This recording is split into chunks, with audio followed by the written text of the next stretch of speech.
अस्सलाम वालेकुम, सबको प्यार भरा सलाम। आप देख रहे हैं योर विज़न न्यूज़ और मैं हूँ शाहिद सदीकी। अच्छा जी, अपने व्यूअर्स के लिए आज मैं एक बहुत अच्छी कंट्री की इन्फॉर्मेशन लाया हूँ। बहुत खूबसूरत कंट्री है। इस कंट्री के बारे में मैं पहले भी आपको बता चुका हूँ कि ये कंट्री इतनी खूबसूरत है, इतनी दिलकश ये कंट्री है कि अगर यहाँ पे आप चले जाते हैं, बेशक आप विज़िट वीज़े पे भी जाते हैं, तो वापस आने को आपका दिल नहीं करता। और बहुत सारे ऐसे यूरोपियन, अमेरिकन, कैनेडियन लोग ऐसे हैं कि जो यहाँ पे विज़िट पे आते हैं और उनकी ख्वाहिश होती है कि हम यहीं पे रुक जाएँ। यहीं पे कोई हम अपना बिज़नेस कर लें या कोई जॉब कर लें। तो जनाब उस कंट्री का नाम है क्रोआटिया, जिसको हम क्रोएशिया भी बोलते हैं। इसमें एक सबसे बड़ी प्रॉब्लम जो थी वर्कर के लिए वो ये थी कि यहाँ पे आपको अकोमोडेशन की बहुत ज़्यादा प्रॉब्लम होती थी। अब अलाउ ये कर दिया गया है कि जो वर्क वीज़ा इश्यू करेगी कंपनी हो या वो कोई रेस्टोरेंट हो, कोई भी अदारा अगर है वो, तो जॉब ऑफ़र करता है, तो वो साथ में आपको अकोमोडेशन देगा। ये बिल्कुल न्यू अपडेट है। पहले भी था लेकिन बहुत सारी ऐसी जॉब्स आपको मिल जाती थी कि उसके अंदर आपको अकोमोडेशन नहीं मिलती थी। जिसकी वजह से आप या तो फिर कैंसल कर देते थे या वो जाके वहाँ पे अकोमोडेशन की प्रॉब्लम की वजह से आप लोग वापस आ जाते थे या किसी और कंट्री में आप मूव कर जाते थे। लेकिन अब मूव करने वाला तो सिस्टम जो है वो नहीं है। वो शेंगन ने ख़त्म कर दिया है।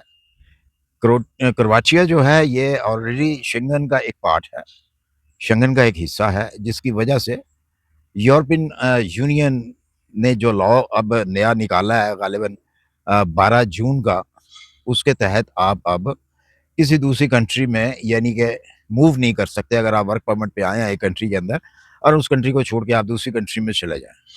तो ये अब शेंगन जो है अलाउ नहीं करता। तो जिसकी वजह से बहुत ज़्यादा नुकसान हो रहे थे वहाँ पे, बिज़नेस के काफ़ी नुकसान हो रहे थे। रेस्टोरेंट वालों को नुकसान हो रहा था, कंपनीज़ मैन्युफैक्चरिंग कंपनीज़ जो हैं उनको काफ़ी नुकसान हो रहा था अकोमोडेशन की वजह से क्योंकि उनको लेबर शॉर्टेज थी और जो कि अभी भी लेबर शॉर्टेज है। बहरहाल ये बातें तो होती रहेंगी। तो मेन बात कर लेते हैं, वीज़ा आपने कैसे लेना है, इसका वर्क परमिट कैसे लेना है और सैलरी कितनी होगी? अच्छा देखें इसकी क्योंकि शेंगन में आता है शेंगन के कुछ रूल्स जो हैं फिर इन कंट्रियों को जो शेंगन के अंदर होती हैं, उनको फ़ॉलो करने पड़ते हैं। ये अब काफ़ी पुरानी हो गई शेंगन के अंदर इसलिए यहाँ पे सैलरीज़ जो है आपको अच्छी दी जाती है। मतलब कम से कम जो सैलरी है एक नॉर्मल वर्कर की अगर आप फैक्ट्री में काम करते हैं या एग्रीकल्चर में काम करते हैं या आप कंस्ट्रक्शन के अंदर काम करते हैं, किसी होटलिंग में काम करते हैं, वेटर का काम करते हैं, तो कम से कम जो इसकी सैलरी है वो 1400 एरो से लेके जो है वो 1600 तक जो है वो मिलती है। ये मैं मतलब उसकी डिटेल में नहीं जा रहा।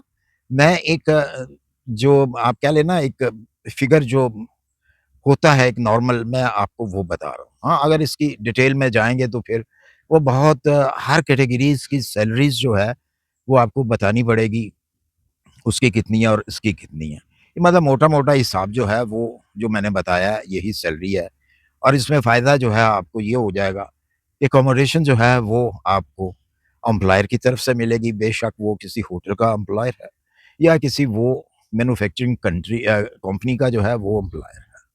तो ये सबसे बड़ी बचत है और इसके अलावा जनाब जो वर्क जो इस वक़्त डिमांड में जो वर्क है वहाँ पे क्रोएशिया के अंदर, कंस्ट्रक्शन सबसे बड़ी इस वक़्त जो प्रॉब्लम बनी हुई है रहने के लिए, अकोमोडेशन के लिए, तो कंस्ट्रक्शन सबसे नंबर 1 पे है। अगर आपको पता है कि कंस्ट्रक्शन जो है बहुत बड़ी फील्ड है।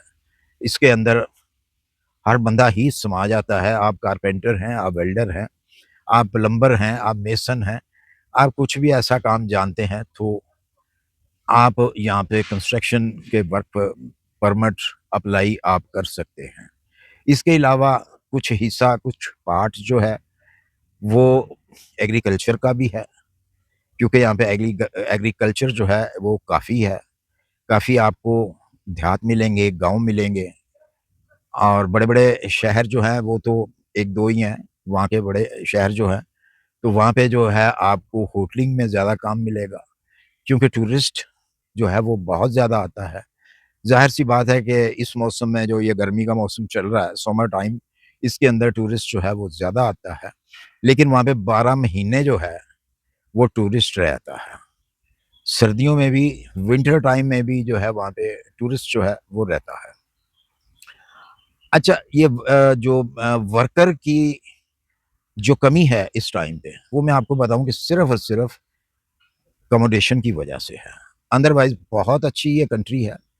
आपका रहने को दिल करता है, आपका वहाँ से जाने को दिल नहीं करता। अगर आप वहाँ से आज से पहले गए हैं, यानी कि उस कंट्री को आपने छोड़ दिया है, किसी और कंट्री में चले गए हैं या फिर अपनी होम कंट्री आप वापस आ गए हैं, तो सबसे बड़ी प्रॉब्लम यही थी वहाँ पे अकोमोडेशन की, जो कि अब वो प्रॉब्लम इतनी ज़्यादा अब नहीं रहेगी, जो भी वर्क वीज़े पे जाएगा।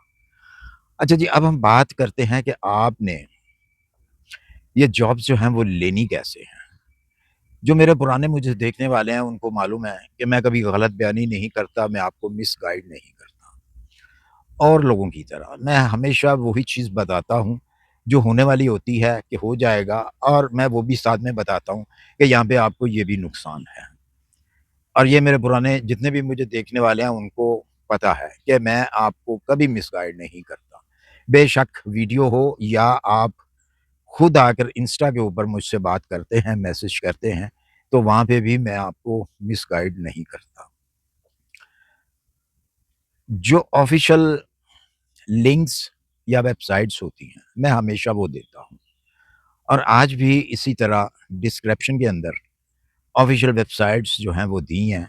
लेकिन मेरी एक रिक्वेस्ट है, अप्लाई करने से पहले डिस्क्रिप्शन को अच्छे तरीके से पढ़ लें। ज़्यादा लंबी-चौड़ी डिस्क्रिप्शन नहीं होती। जो इस किस्म की वीडियोज़ होती हैं उसमें सिर्फ़ काम की बात ही आपको बताई जाती है, और क्यों बताई जाती है? आपके फ़ायदे के लिए। क्योंकि बहुत सारे लोग जो हैं वो डिस्क्रिप्शन नहीं पढ़ते, और फिर उनको ये पता नहीं चलता जी कि हमने अप्लाई जो है वो किस तरीके से करना है और कैसे करना है। वो फिर इल्ज़ाम जो है उस क्रिएटर के ऊपर दे देते हैं जिसने वो वीडियो बनाई होती है, कि जी ये तो आपने हमें वेबसाइट ही गलत दी है, या फिर ये तो ओपन ही नहीं हो रही। तो इसका एक तरीकाकार ये भी होता है कि बहुत सारे ऐसे लोग जो हैं वो जब अप्लाई करने लगते हैं तो या तो उनका नेटवर्क जो है वो बड़ा कमज़ोर होता है। जो काम करने वाला शख्स है उसको पता होता है कि मैं कहाँ पे गलती कर रहा हूँ। वो अपनी गलती मानते हैं। अगर आप अपने नेट को ही चेक नहीं करेंगे और फौरी तौर पे आप जो है ये फ़ैसला कर लेंगे, ये क्रिएटर जो है इसने हमें गलत चीज़ दी है। तो भाई मुझे ये बताएँ कि मुझे आपको गलत चीज़ जो है वो देने का क्या फ़ायदा होगा? जैसा कि मैं पहले बता चुका हूँ कि मैं एजेंट नहीं हूँ, मैं एजेंटी नहीं करता। मुझे आपसे कोई मतलब नहीं है सिवाय इसके कि आपको मैं सही गाइड करूँ और बगैर पैसों के आप अपनी लाइफ़ जो है उसको सेटल कर सकें। तो इसमें तो कोई मकसद ही नहीं बनता मेरा कि मैं आपको गलत गाइड करूँ या आपसे मैं पैसा माँगूँ। जो आपसे पैसा लेते हैं वो आपको मिसगाइड करते हैं। अच्छा, ये जो मैंने 3-4 किस्म की वेबसाइट्स दी हैं, ये सब की सब जो हैं ये ऑफ़िशियल पोर्टल हैं। अगर जब आप डिस्क्रिप्शन में जाएँगे तो वो पोर्टल अगर ब्लू नहीं हो रहा, आपको वो ब्लू नज़र नहीं आ रहा, तो आप उसकी कॉपी करें। गूगल में जाके सर्च बार में उसको रिसर्च करें तो वो ओपन हो जाएगा। ठीक है? अगर तो वो ब्लू कर रहा है, ब्लू आपको नज़र आ रहा है कि वो ब्लू है, तो फिर वहीं से क्लिक करके डायरेक्ट जो है आप वहाँ पे जा सकते हैं, उस साइट पे।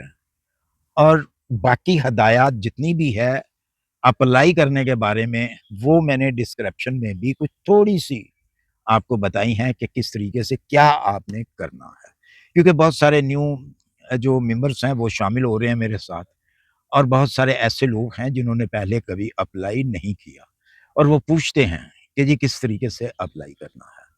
तो ये उन लोगों के लिए भी है ख़ास तौर पे कि वो पहले पढ़ लें, उनको पता चल जाएगा। अगर आप थोड़े बहुत पढ़े-लिखे हैं, तो आपको पता चल जाएगा कि आपने किस तरीके से अप्लाई करना है। अगर आप पढ़े-लिखे नहीं हैं, फिर भी आप यूरोप आना चाहते हैं, तो मेरी तरफ से कोई इनकार नहीं है, मैं उसके गेगन नहीं हूँ, यानी कि मैं उसके खिलाफ नहीं हूँ।